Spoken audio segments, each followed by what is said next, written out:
The veteran alien commander sat in silence for a long time before he spoke.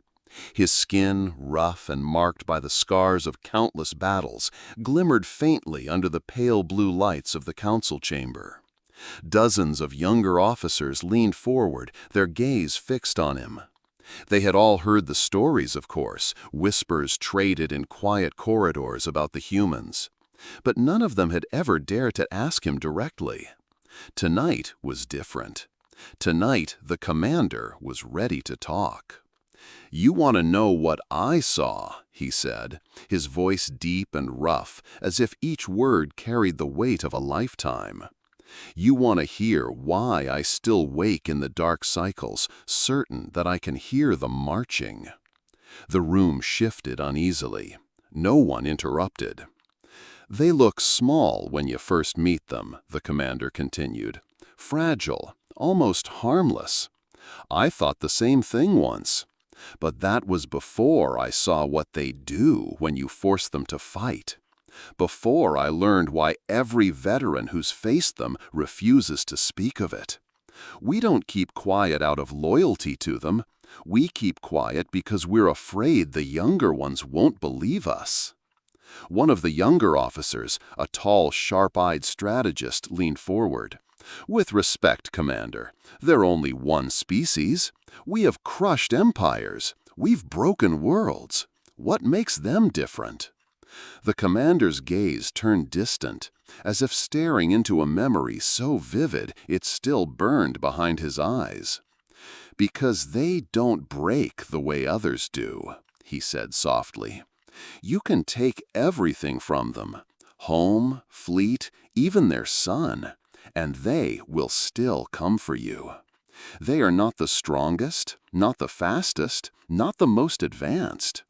But when you corner them, they become something I've never seen in any other race. They become unstoppable." The words seemed to hang in the air, heavy and cold. Even the hum of the ship's engines felt quieter. The commander leaned back slowly, his claws tapping against the metal table. "The first time I fought them was at a place the humans called Valen Rift. We had them surrounded, 3 fleets against their single line of ships. They should have surrendered. Any rational species would have. We sent the demand, gave them an open corridor to retreat, even offered them mercy if they simply stood down. Do you know what they did instead?" No one answered. "They charged," the commander said, his voice low, almost reverent. "They didn't even slow down. They came at us like they'd rather die than yield. And in that moment, I realized something I wish I could forget. Humans fight not because they think they'll win, but because losing isn't enough to make them stop." One of the younger officers laughed nervously, as if the silence was too heavy to bear. Surely that was just desperation. The commander's eyes shifted toward him, unblinking. Desperation doesn't make a species smile while they're outnumbered. The room went still again. The commander let the words settle before continuing. "You've never seen their ships up close, have you?" he asked. "Old hulls, patched and reinforced 100 times over. Not elegant like ours. They paint their vessels with names, with symbols. Some even carve the names of their dead into the metal. They don't hide their losses. They wear them like armor. When you fight them, you're not fighting a fleet. You're fighting every ghost they've ever buried." One of the younger officers shifted in his seat. "If they're so relentless, how did you survive?" The commander didn't answer right away. He stared down at the table, claws tightening slightly against the metal surface. "Because we ran," he said finally, "and because they let us." Confusion rippled through the room. "They could have finished us," the commander continued, his voice barely above a whisper now. "But they didn't. Do you know why? Because they wanted us to live. They wanted us to tell the story. They wanted the galaxy to know what happens when you draw human blood and think there will be no price. For a long time, no one spoke. The younger officers exchanged uneasy glances, their skepticism starting to crumble under the weight of the commander's words. "Commander," the strategist said finally, his voice quieter now, "are you saying we should fear them?" The commander's gaze snapped to him, sharp as a blade. "No," he said, "I'm saying fear isn't enough." The room seemed colder now, the dim blue lights casting sharp shadows across the faces of the young officers. They had expected tales of strategy, of clever human tricks or lucky victories. Instead, they were hearing something far worse, not a story of cleverness, but of inevitability. The commander shifted in his seat, his old armor creaking with the motion. "I saw a human fleet once after a war that should have destroyed them. Do you know what they did? They rebuilt. They didn't even bury their dead before they started welding their ships back together. I asked one of their captains why they didn't stop, why they didn't rest." He paused, his throat rumbling with a deep, unsettling sound that might have been laughter. He told me, "If we stop, we die. And if we die, we make it easier for the next bastard who thinks we'll roll over." The officers stared at him in silence. The commander leaned forward now, his voice dropping so low it was almost a growl. "You still don't understand. You think this is just about battles. It isn't. Humans don't just fight wars. They turn them into warnings. Every world they've bled for, every ship they've lost, it all becomes a lesson written in fire across the stars. And if you don't learn that lesson, you won't live long enough to regret it." He stopped speaking. The silence stretched out so long it felt suffocating. Then, finally, one of the officers spoke. "Commander," he said, hesitating, "if everything you say is true, what happens if they ever decide to come for us?" The commander's eyes, old and haunted, lifted to meet his. For the first time, a faint, bitter smile tugged at the corner of his mouth. The alarms cut through the council chamber like a blade, sharp and unrelenting. Red emergency lights bled across the walls, replacing the calm blue glow with something far more urgent. The younger officers snapped to their feet, their voices overlapping in a rising storm of questions. But the veteran commander didn't move. He sat there, staring straight ahead, as if he already knew what the alarms meant. "Report!" one of the officers shouted, his voice cracking with panic. A comms aide rushed in, her scales pale and trembling. "Long-range sensors, multiple contacts, unidentified ships emerging from slip space, bearing the Sol insignia." The words struck the room like a physical blow. Every officer turned toward the commander. His expression didn't change. He simply rose to his feet, slow and deliberate, his armored joints groaning softly, as if even his body carried the weight of memory. "Humans," he said. "Not fear, not surprise, just certainty." The room seemed to tighten around that single word. For many of these officers, humans were little more than stories, half-believed legends of desperate wars and relentless victories, told in hushed voices by veterans who drank too much and slept too little. Now, those legends had just arrived at their doorstep. The strategist who had challenged the commander earlier took a step closer. "This is a mistake. It has to be. They wouldn't come here unprovoked." The commander turned his gaze on him, sharp and cold. "Humans don't come because they want to," he said. "They come because they've decided there's no other choice." The younger officer looked away, unable to meet his stare. The alarms didn't stop. They kept screaming, a sound that carried a message of its own. Too late to talk, too late to guess. The humans were already here. The commander began to walk toward the exit. His movements were heavy, almost ceremonial. The younger officers scrambled after him, their boots clanging against the deck.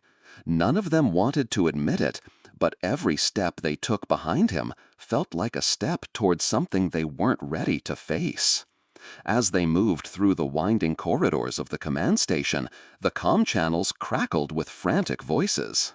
Quiet, steady beeping of the scanners as more human ships appeared on the edge of the system. "How many?" the strategist asked, his voice sharp with tension. The comms aide hesitated, then answered, "Dozens, maybe more. They're not broadcasting any formal challenge, they're just holding position." The commander's jaw tightened. "They're watching. They always watch first." The words unsettled the younger officers more than the alarms ever could. The idea that humans, those fragile, reckless creatures, were calm enough to wait before striking was worse than any immediate attack. They entered the main command deck, where the panoramic view of the system stretched out before them. And there they were. Human ships. They didn't look like the polished war vessels of other species. Their hulls were scarred and uneven, patched with layers of armor that looked welded in desperation, but carried the quiet authority of survival. They weren't beautiful, they were purposeful, built for nothing but endurance and war. Some bore painted emblems, others carried strange human words across their sides. A few even had crude symbols etched into the plating, the kind that spoke of victories earned, not granted. One of the younger officers whispered, "They look broken." The commander's voice cut through the air. "No, they look ready." The humans didn't move. Their ships held position in perfect silence, as if the entire fleet was a single living thing waiting to exhale. Then the commander spoke, his tone grim. "This is how it always begins." The strategist swallowed hard. What do they want? The commander didn't answer immediately. He stood there, staring out at those ships as if he could see past the steel, past the distance, straight into the hearts of the humans inside. "They'll talk first," he said finally. "They'll offer a chance to walk away. They always do. But if we don't listen, they won't ask again." And almost as if on cue, a transmission cut through the noise of the command deck. The voice that came through wasn't loud, but it carried a weight that silenced every other sound in the room.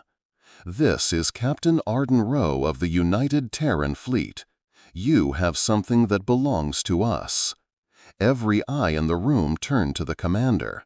"Rowe," he muttered, the name tasting like old iron. Even after all these cycles, he hadn't forgotten it. "I told you they'd send him." The strategist stared at him in confusion. "You know him?" The commander didn't look away from the viewport. "I fought him," he said, "and we lost." For a moment no one spoke. The voice of Captain Arden Rowe came through again, calm but unyielding. "You have 1 hour to comply. After that, we come and take it." The transmission ended. The silence it left behind was worse than the alarms. One of the officers stepped forward, his voice trembling. "What happens if we don't comply?" The commander's expression didn't change. He didn't need to answer. They all saw it in his eyes. Humans didn't bluff. The younger officers glanced back at the fleet of human warships. Their formation was too precise, their silence too deliberate. This wasn't a force posturing for intimidation. This was a fleet that had already decided what it would do. The strategist looked at the commander again, desperate for some reassurance. "Tell me there's a way out of this," he pleaded. The commander exhaled slowly, the sound heavy and tired. "If there is, I've never seen it." Far beyond the viewport, one of the human ships shifted slightly, adjusting position like a predator finding its footing. No weapons were fired, no threats were repeated. But every alien in the room understood what that small movement meant. The humans weren't waiting for permission. They were waiting for the clock to run out. And the commander, The commander was staring at them like a man watching old ghosts return. "Get every ship we have ready," he said quietly. "If Captain Arden Rowe is here, this isn't a skirmish. This is the beginning." The strategist swallowed. The beginning of what? The commander turned to him slowly, his scarred face drawn tight, his voice low enough to almost be a whisper. "The hour," he said, "when you find out what humans do when you ignore their warnings." No one moved. No one spoke. Outside, the human fleet waited, silent and patient. And for the first time in a very long time, the veteran commander felt something he had hoped never to feel again. The silence inside the command deck felt heavier than the void outside. Every officer stood frozen, staring at the human fleet that waited at the edge of their system like a shadow that refused to move. The countdown had already begun, each second ticking away like a quiet hammer strike against the walls of their courage. But the veteran commander didn't flinch. He simply stood there, arms folded across his scarred chest, as if the scene before him was nothing more than an old nightmare returning for its due. "They won't wait past the hour," he said. "Humans never bluff. They mean every word they speak." The strategist swallowed hard and turned to him. "Then we prepare our defenses. We still outnumber them. Our fleet is stronger. Our weapons are superior." The commander's eyes shifted toward him, sharp and cold. "You still think this is about numbers?" he said quietly. "That's your first mistake. Against humans, numbers don't mean what you think they do." The strategist looked away, unable to argue. There was something in the commander's voice, something that didn't come from fear, but from experience. The comms aide interrupted, her voice tight with panic. "Commander, long-range sensors report movement. The human ships, they're splitting formation. Smaller detachments peeling off, flanking positions, but they're not arming weapons." The commander nodded slowly. "They're probing our response, testing if we'll make the first mistake." "They're not firing," the strategist argued. "Maybe we can talk to them." "They already talked," the commander replied. "Rowe gave you one chance. One." That name again. Captain Arden Rowe. Even the sound of it seemed to unsettle the younger officers. The strategist finally asked what all of them were thinking. "Who is he?" The commander's gaze drifted back to the viewport, but his voice carried the weight of memory. "Rowe was a captain during the siege of Kale Prime, one of the worst battles I've ever fought. We had them trapped, outgunned, outnumbered, their supply lines cut. We were certain it was only a matter of time. But Rowe didn't fight like a man who planned to survive. He fought like a man who planned to win, no matter how much it cost him." The officers leaned closer without meaning to, caught in the gravity of his words. "I watched him take a crippled ship and ram it straight into our carrier's flank. He didn't hesitate. He didn't care what it cost. And while we were still trying to recover from that, the rest of his fleet hit us like a storm. We lost half our ships in a single hour. He should have died with his vessel, but he didn't. Somehow he crawled out of that wreck, and the humans rebuilt him a new command." The commander's claws tightened against the railing as he stared at the fleet. "If Rowe is here, it's because they've already decided this is worth bleeding for." The strategist exhaled shakily. What could they possibly want from us? The commander didn't answer. He didn't need to. Deep down, every one of them could feel it. Whatever it was, it wouldn't be small. And then the comms crackled again. "Commander," a voice from the sensor team reported, "we're picking up a transmission. Not from the humans, from the surface of Hekara Station." The commander's head turned sharply. Hekara Station was a border outpost, nothing but steel and mines. There shouldn't have been anything there worth human attention. "Put it through," the commander ordered. The screen flickered, and an image filled the deck. An alien engineer, face bloodied, uniform torn. Static crackled around his voice. "This is Station Hekara. They're not here for war. They're here for—" The transmission cut to black. "Re-establish that link," the strategist barked. The comms aide's hands danced over the controls. "No response. It's just gone." The commander didn't move. His expression didn't change. "They told us what would happen," he said softly. "We didn't listen." Outside the viewport, the human fleet shifted again, their ships closing the distance by a fraction. Not enough to provoke, just enough to remind everyone watching that time was running out. The strategist's hands curled into fists. "If they want a fight, we'll give them one." The commander turned slowly toward him. "You still don't understand," he said. "They don't want a fight. They want a conclusion." Before anyone could reply, a new alert flared across the tactical screens. Small craft launching from the human fleet. Not warships, dropships. "They're boarding?" the comms aide asked in disbelief. The commander stared. "No," he said. "They're landing." "Hekara Station," the strategist realized. The commander nodded once. It didn't make sense. The humans had every reason to open fire, to tear through the alien fleet with the brutal precision they were infamous for. But instead, they were sending small teams to the surface of an outpost that should have been meaningless. "Why?" the strategist asked. "What's down there that they'd risk this for?" The commander's gaze hardened. Something they're willing to fight the galaxy for. The younger officers exchanged glances. Whatever the humans were after, it wasn't ordinary. And for the first time since the alarms had sounded, the commander's voice dropped to something almost grimly resigned. "Get ready," he said.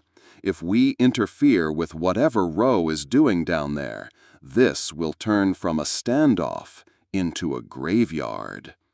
The strategist hesitated. "And if we don't?" The commander didn't look at him. "Then we pray whatever they came for doesn't make them worse than they already are." No one spoke after that. The countdown ticked on. Outside, the humans descended toward the surface. And inside, the alien officers, once confident, once so sure of their superiority, stood in silence and waited for the moment the galaxy would tilt on its axis. The commander didn't pray. He only watched. Because he'd seen it before. And he knew how it always ends. The alien command deck was silent, every eye fixed on the tactical screens. The human dropships cut through the void like dark knives, descending toward Hekara Station in perfect formation. No escort, no hesitation, just steady precision that carried the weight of absolute confidence. The veteran commander's claws tapped slowly against the railing, a rhythm that matched the ticking of the countdown clock. 50 minutes left. "Why aren't they firing?" one of the younger officers whispered. His voice cracked slightly, betraying his nerves. The commander didn't look away from the viewport. "Because they don't need to," he said. "They'll win long before they pull the trigger." The strategist clenched his jaw. "We can still intercept their landing parties if we scramble the defense fleet." "They'd cut through us," the commander interrupted, his tone calm but sharp. "And if they didn't, Roe would burn this station to the ground just to prove a point. He's not here to bargain. He's here to take back what's his. The strategist turned, frustration flashing in his eyes. What could they possibly want from an abandoned mining station? The commander's gaze didn't waver. Something worth the risk, he said. On the screens, the dropships reached Hekara's upper atmosphere. Their hulls glowed faintly from the friction of entry, but their formation never wavered. No transmissions, no demands, just silence. The humans didn't explain themselves. They didn't need to. Then, without warning, another signal cut through the command deck, a brief, garbled transmission from the station itself. Static clawed at every word, but the voice that came through was unmistakable.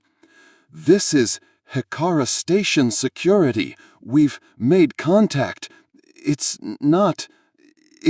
human tech. Older than the war." The transmission ended in a burst of static. The commander's head tilted slightly, his expression hardening. "Of course," he muttered. The strategist turned to him sharply. "You know what they're after?" The commander's voice dropped low. "I know enough. If it's human, they'll tear the galaxy apart before they let anyone else touch it." The younger officers exchanged uneasy glances, but none of them spoke. Outside, the human fleet shifted again, subtle and precise. The larger warships angled their hulls just slightly, their weapons staying cold but locked in positions that covered every possible vector of attack. It wasn't a threat, it was a promise. 40 minutes left. "Commander," the comms aide said suddenly, "new readings from Hekara Station. Power spikes across multiple sectors. Something's activating down there." The commander's claws stilled against the railing. "Row," he whispered, almost to himself. The strategist stepped forward. "We can't just do nothing. If they take control of whatever's down there." "If you interrupt them," the commander snapped, "you won't live long enough to regret it." The strategist froze. The commander's tone was colder than the void, and it silenced every argument before it could form. Down on the surface, the first human squads breached the station. Helmeted figures moved like ghosts through dim metal corridors, weapons low but ready. They didn't fire blindly. They didn't shout. Their movements were deliberate, like predators who had done this 1,000 times before. In the command deck, the officers watched in silence as the humans advanced, their helmet lights cutting through the dark. Then, at the heart of Hekara Station, they saw it. A sealed vault. The feed from the station's automated security cameras flickered, but the image was clear enough. The vault was massive, its surface covered in markings the aliens didn't recognize. But the humans? They moved like they knew exactly what it was. One of the soldiers approached the door and placed a gloved hand on the ancient metal. The scanners on the command deck lit up with readings, residual human tech signatures, deep and old. "They've been here before," the commander said. The strategist stared at him. "What is it?" The commander didn't look away from the screen. "Something they left behind," he said. "And if Row's here, it's because they want it back." 30 minutes left. The tension in the command deck coiled tighter with every passing second. The alien fleet remained in orbit, paralyzed between fear and the urge to strike. No one dared move. No one dared provoke. Then the comms lit up again, another transmission from Captain Arden Rowe, his voice sharp and unshaken. "To all ships in this system, stand down. This is not your fight. Interfere, and you will not survive the day."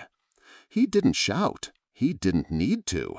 His voice was steady, calm, in a way that carried far more weight than any threat.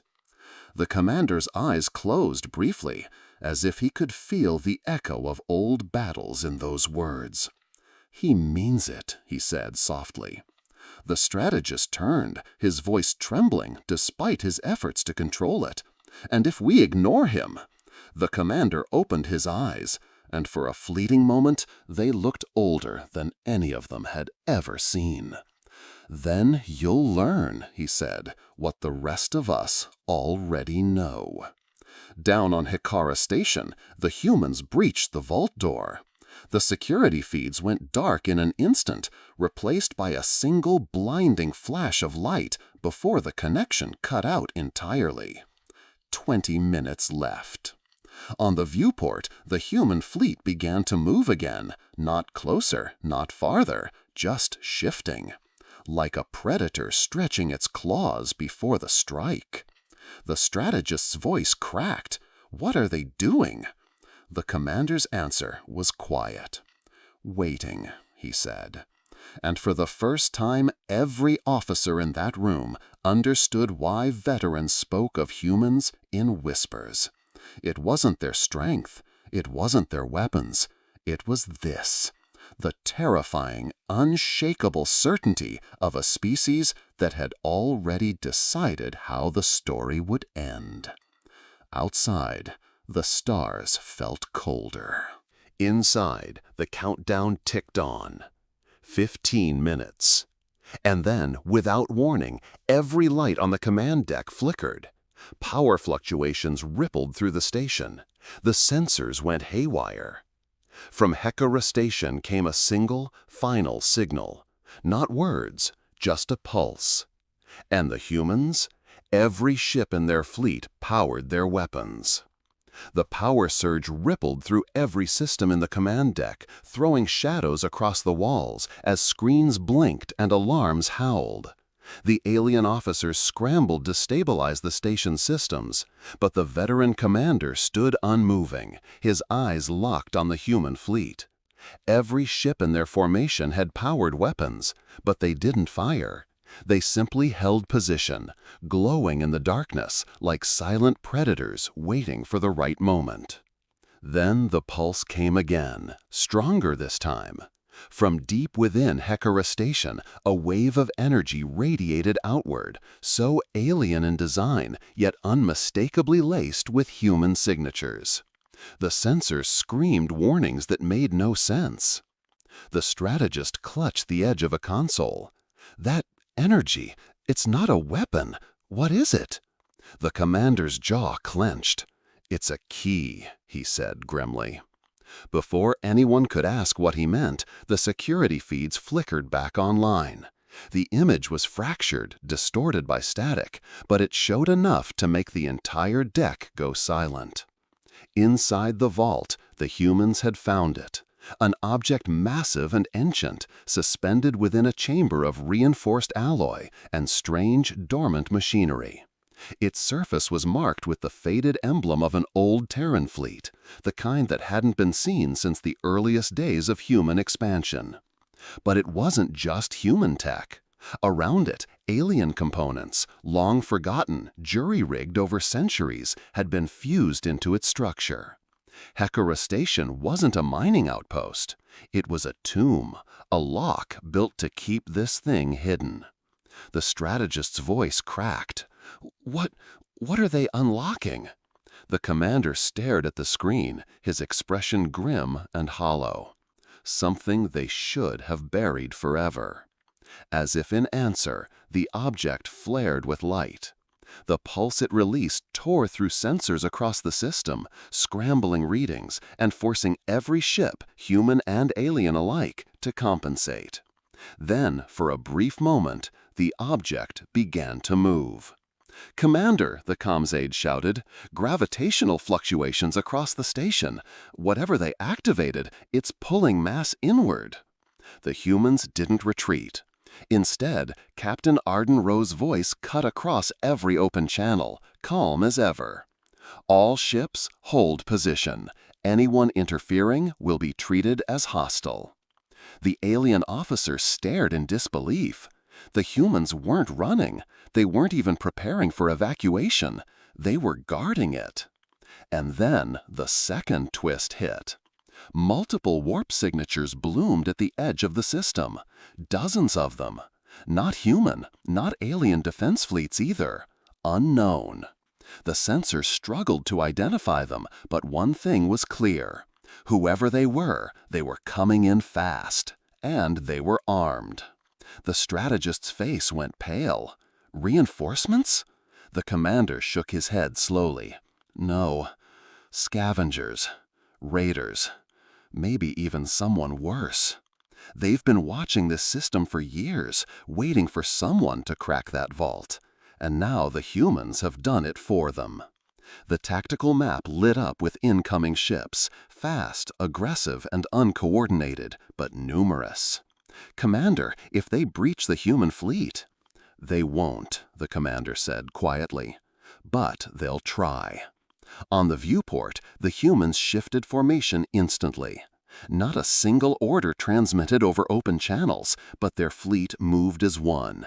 Warships turned like blades, aligning for a single, perfect strike. Arden Rowe's voice came through one last time, steady and unyielding. Stay out of our way. The alien fleet didn't move. They couldn't, because in that moment they all realized the truth. They weren't looking at a standoff anymore.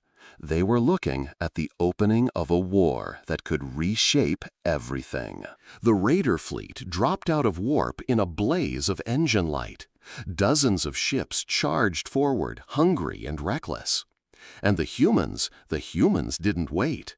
Their guns lit the void like a second sun.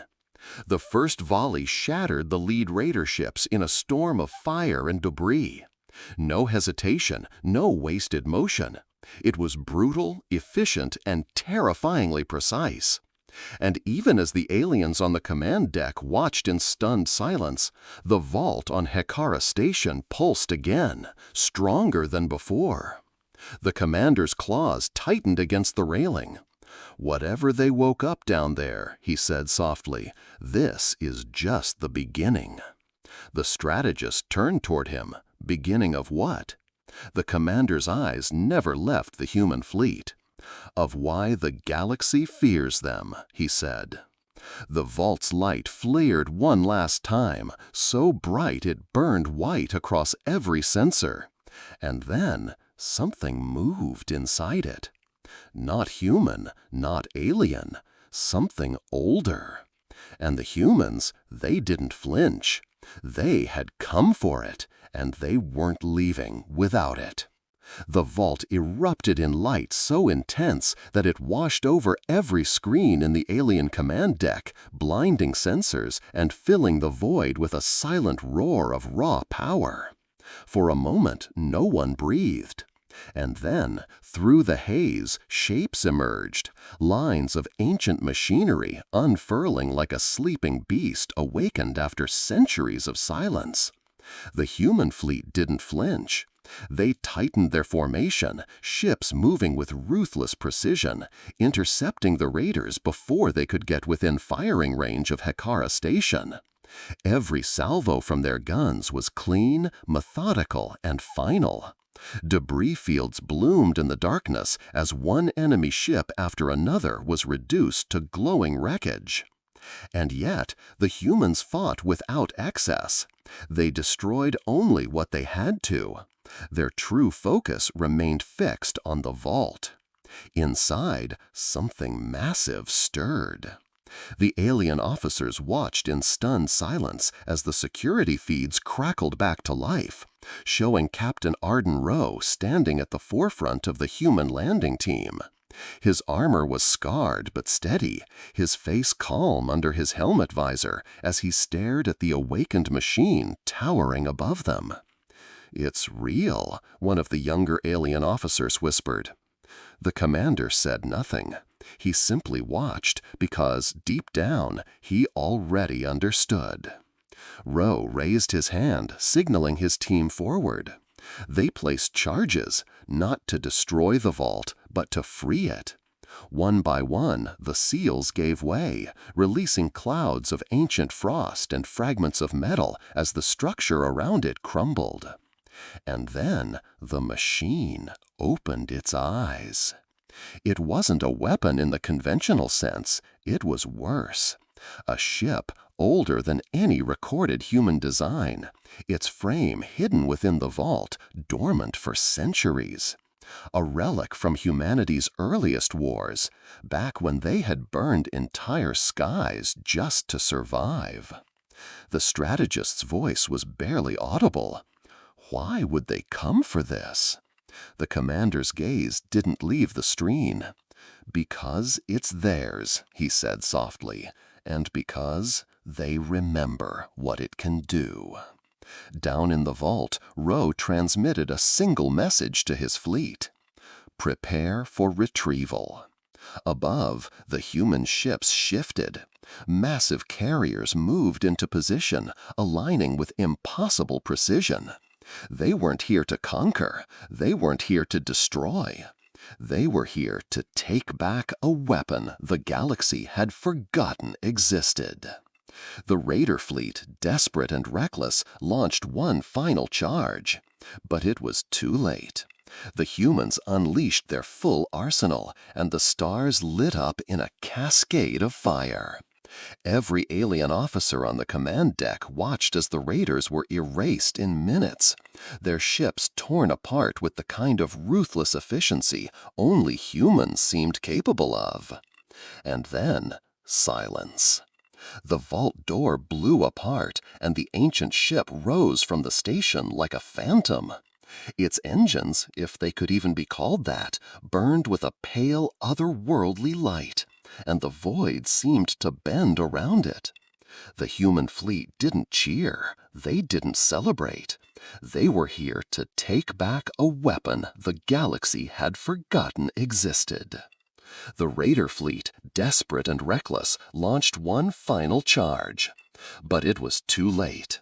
The humans unleashed their full arsenal, and the stars lit up in a cascade of fire. Every alien officer on the command deck watched as the Raiders were erased in minutes, their ships torn apart with the kind of ruthless efficiency only humans seemed capable of. And then, silence. The vault door blew apart, and the ancient ship rose from the station like a phantom. Its engines, if they could even be called that, burned with a pale, otherworldly light, and the void seemed to bend around it. The human fleet didn't cheer. They didn't celebrate. They simply formed a protective wall around their prize and began preparing for departure. The strategist exhaled, his voice trembling. "It's over." The commander shook his head. "No, it's only quiet because they want it to be." As if to prove him right, the comms flared one last time. Captain Arden Rowe's voice filled the command deck, calm but sharp as a blade. "Stand down and live. Follow us, and you won't." No one spoke. No one dared. The human fleet, with their ancient prize in tow, began to pull away from Hakara Station. The alien officers stood frozen, not from fear of death, but from the understanding that they had just witnessed something the galaxy was never meant to see. And then, just as the humans prepared to leave, the unexpected happened. The ancient ship's engines pulsed, not once, but twice. And for a fleeting second, the stars themselves seemed to ripple. The commander's eyes widened. "They didn't just come to take it," he whispered. "They woke it up." And before anyone could react, the ship vanished. Not a jump, not warp. It was simply gone. The human fleet followed, their ships disappearing one by one into the same impossible distortion, leaving nothing but silence in their wake. The strategist turned to the commander, his voice hollow. Where did they go? The commander stared at the empty void, his scars catching the faint light of the dying battlefields. "Somewhere we can't follow," he said, "and if they come back, the galaxy won't be ready." No one argued, because for the first time, every alien in that command deck understood why veterans never spoke of humans lightly. They didn't just fight wars, they carried them with them. And tonight, they had just picked one up again. The stars were quiet again. Hakara Station hung in orbit, its power grids slowly stabilizing, the alarms finally falling silent. The wreckage of the raider fleet drifted like a graveyard of steel and shattered ambition, lit only by the faint glow of emergency beacons. The alien officers on the command deck stood in uneasy silence, none of them daring to speak first. Even after the humans had vanished with the ancient ship, the weight of what they had witnessed pressed down on them like the gravity of a dead world. The strategist was the first to break the silence. "It's over," he said, though his voice carried no relief, only uncertainty. "They're gone." The veteran commander shook his head slowly, his gaze fixed on the empty stretch of stars where the human fleet had disappeared. "No," he said quietly, "they're not gone. They're preparing." The words chilled the room in a way that no weapon ever could. The younger officers shifted uneasily, their confidence from earlier completely erased. They had thought themselves stronger, faster, smarter than humans. Tonight, they had learned how wrong they were. The strategist tried again, almost desperate. "What was that ship, Commander? Why guard it? Why risk so much?" The commander exhaled, the sound heavy and tired. "An old ghost," he said, "from a time when humanity fought wars the rest of us could barely imagine. They didn't bury it because they forgot it. They bury it because they knew the galaxy was not ready to see it again." The room was still. Even the hum of the station's engines seemed muted now, as if the entire universe was holding its breath. "Do you think they'll use it?" one of the younger officers asked, his voice trembling. The commander's eyes hardened, his scars catching the dim light as he turned toward the question. "Humans don't take anything they don't plan to use," he replied. That truth sank in like a stone. It wasn't just the power of the human fleet or the destruction they had wrought on the raiders that terrified the aliens. It was the certainty in every move they made. They had taken the ancient ship, not a trophy, but a weapon. And humanity had never been known for letting their weapons gather dust. Outside, the debris field of the raiders continued to drift. Automated drones from the alien fleet began the grim task of recovery, pulling in wreckage and scanning survivors, but their work was slow, mechanical. None of the officers could focus on it. Their minds were fixed on what had just happened and what would come next. Finally, the strategist spoke again, softer this time. "Why didn't they destroy us?" The commander turned toward him, his expression carved from stone. "Because they didn't need to," he said. "We weren't their enemy. Not tonight." The implication was clear, and it unsettled every soul in the room. If humanity chose to be an enemy, there would be no warning. There would be no debate. There would only be the end. The comms officer broke the tense silence. "Commander, we're receiving a single transmission. It's human." The room went still. The commander stepped forward. "Put it through." The speakers crackled, and then a voice filled the deck, calm, steady, and unmistakable. Captain Arden Rowe. "You've seen enough to understand," Rowe said. "This isn't your fight. Stay out of our way, and we'll stay out of yours. But if anyone tries to follow us, they'll regret it." There was no anger in his tone, no threat dressed in fury, just fact, cold and undeniable. And then the transmission ended. The commander stared at the silent speakers for a long moment before turning to his officers. "You'll remember this night," he said, "all of you, because it's the night you learned why no one who's fought them ever underestimates humans twice." One by one, the officers nodded, their expressions grim. The strategist hesitated, then asked the question that had been burning in all their minds. And you, Commander? You fought them before. What do you think happens now? The commander's gaze drifted back to the stars, to the empty void where the humans had vanished with their ancient ship. I think, he said slowly, that when they return, it won't be as soldiers. It'll be as something the rest of us won't be able to stop. The strategist swallowed, but didn't argue. There was nothing left to say. Far from Hakara Station, in the cold silence of deep space, humanity was already moving. Captain Arden Rowe stood aboard his flagship, watching the ancient ship they had recovered drift alongside his fleet. Its pale engines pulsed with quiet power, a reminder of what it was and what it could do. His crew worked in silence, their movements efficient, their faces determined. Rowe didn't smile. He didn't speak. He only stared at the ship and the endless darkness beyond, because he knew what was coming next. And somewhere, deep in that silence, so did the galaxy. Hakara Station would never forget the night the humans came. The officers who stood in that command deck would tell their stories in quiet voices, warning anyone who would listen. And while most of the galaxy would dismiss it as an exaggeration, as veterans' tales often were, those who had seen it for themselves would know better. Humanity had returned to claim something the stars had long forgotten, and they would use it.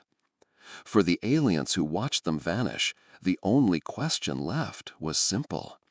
Would the galaxy survive what came next? The commander stood alone in the viewport, staring at the trail of wreckage left behind, and let out a low, steady breath. "God help us all," he whispered. And for the first time in a long time, the galaxy was quiet enough to hear it.